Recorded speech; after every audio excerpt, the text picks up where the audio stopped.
Perkenalkan, nama saya Daniel Muhid dari ICT RMK Rumah Murid Kristus Bitung. Mata kuliah Spiritualitas 2. Nah, pada kesempatan kali ini saya akan menjelaskan materi tentang hamba Tuhan dan disiplin diri. Hamba Tuhan dan disiplin diri.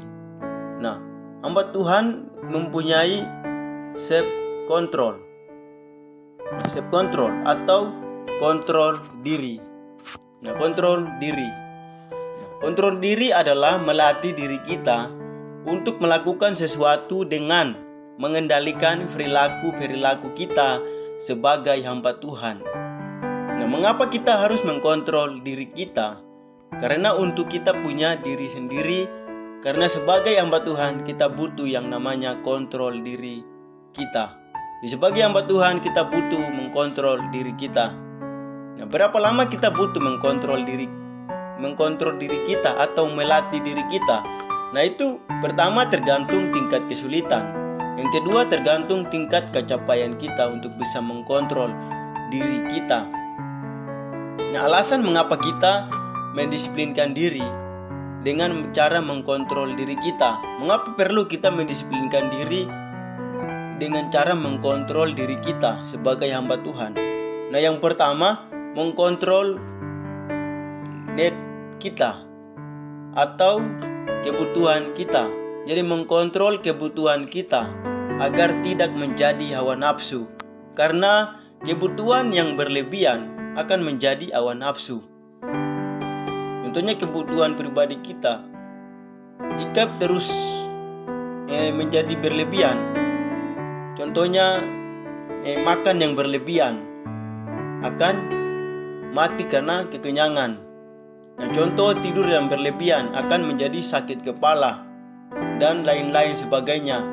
Ketika dilakukan kebutuhan kita dengan berlebihan, maka akan menjadi hawa nafsu. Nah, yang kedua, mengupgrade potensi diisi menjadi kecakapan diri. Jadi mengupgrade potensi kita atau diisi dengan kecakapan diri kita. Nah, potensi kita di bidang musik, contohnya potensi kita di bidang musik, kita harus kembangkan untuk menjadi kecakapan diri kita. Tapi kalau kita tidak kembangkan, maka percuma. Akan talenta kita, potensi kita di bidang musik akan tidak kita gunakan dengan baik. Nah, yang ketiga adalah menjaga konsistensi dan kualitas hidup serta pelayanan kita. Jadi kita harus menjaga konsistensi dan kualitas hidup serta pelayanan kita. Nah, apa yang disiplinkan? Apa yang kita perlu disiplinkan agar tidak menjadi hawa nafsu, ya, tidak menjadi berlebihan. Nah, yang pertama adalah need kita, yaitu atau kebutuhan kita.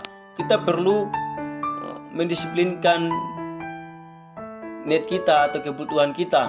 Nah, yang kedua kita perlu mendisiplinkan rohani kita atau menjaga rohani kita agar tidak,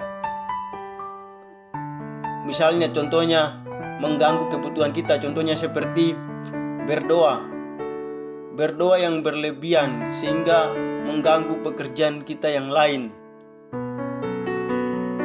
Dan yang kedua, belajar itu perlu, saudara. Tapi ketika kita belajar dengan terus-menerus dengan berlebihan, maka akan mengganggu aktivitas kita yang lain. Yang ketiga, waktu kita kita pergunakan dengan baik, sebaik mungkin. Nah, itulah 4 hal dari kita perlu untuk mendisiplinkan 4 hal ini, yaitu niat kita, disiplinkan niat kita atau kebutuhan kita, disiplinkan rohani kita, disiplinkan belajar kita, disiplinkan waktu kita. Nah, matriks yang berikut, matriks manajemen waktu. Nah, ada kegiatan atau sesuatu yang penting dan mendesak atau genting. Nah, ada juga kegiatan atau sesuatu yang penting tapi tidak mendesak atau genting. Nah, contohnya yang pertama krisis. krisis itu penting dan genting. Contohnya pertemuan, rapat, itu adalah suatu hal yang krisis, yang penting dan genting. Sebuah pertemuan atau rapat atau persiapan untuk proyek yang akan deadline atau tenggat waktu. Yang kedua, kualitas. Nah, yang kualitas ini adalah penting tapi tidak genting atau tidak mendesak. Contohnya perencanaan, membangun hubungan, rekreasi sejati, pemberdayaan. Nah, itu contoh dari kualitas. Nah, kualitas ini adalah penting tapi tidak mendesak. Itu yang dinamakan kualitas. Yang ketiga, tipuan. Tipuan ini tidak penting tapi genting.